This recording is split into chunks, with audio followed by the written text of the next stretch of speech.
Hello. അപ്പോൾ മൂന്നാമത്തെ നോമ്പായല്ലേ. നല്ല വെയിലൊക്കെ ഉണ്ടെങ്കിലും പക്ഷേ അധികം ദാഹമോ ക്ഷീണമോ വിശപ്പോ അങ്ങനെയൊന്നും തോന്നിയില്ല കേട്ടോ. യൂഷ്വൽ എല്ലാ ദിവസവും പോണ പോലെ കഴിക്കാണ്ടിരിക്കുമ്പോഴത്തേക്കിനുള്ള ഒരു ഫീലിംഗ് ഒന്നും ഉണ്ടായിരുന്നില്ല.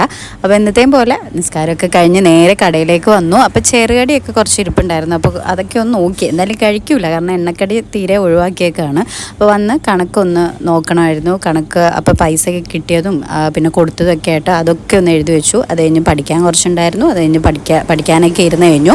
പിന്നെ നമ്മുടെ നോമ്പ് തുറക്കുന്ന ടൈം ആയപ്പം കുറച്ച് വാട്ടർമെലനും മുട്ടയും ഈത്തപ്പഴവും നട്ട്സും പിന്നെ തണുത്ത വെള്ളവും പഴമൊക്കെ ആയിട്ട് ആ ഒരു പ്ലേറ്റ് ഞാൻ സെറ്റ് ചെയ്തു. ഇപ്പോൾ കടയിലായതുകൊണ്ട് ഇതല്ലാതെ വേറെ ഒരു സംഭവങ്ങൾ ഉണ്ടാക്കാനും ടൈമില്ല, കഴിക്കാനും ടൈമില്ല, പിന്നെ അതെല്ലാം ഒഴിവാക്കിയാണ്. അപ്പോൾ എന്തായാലും മൂന്നാമത്തെ നോമ്പ് റാഹത്തായിട്ട് തന്നെ നോമ്പ് തുറന്നു. അപ്പോൾ എല്ലാവർക്കും 30 നോമ്പൊക്കെ കിട്ടട്ടെ എന്ന് ദുആ ചെയ്യുന്നു. അപ്പോൾ വീഡിയോ ഇഷ്ടപ്പെട്ടാൽ സബ്സ്ക്രൈബ് ചെയ്യാൻ മറക്കരുത്. Thanks for watching. ബൈ.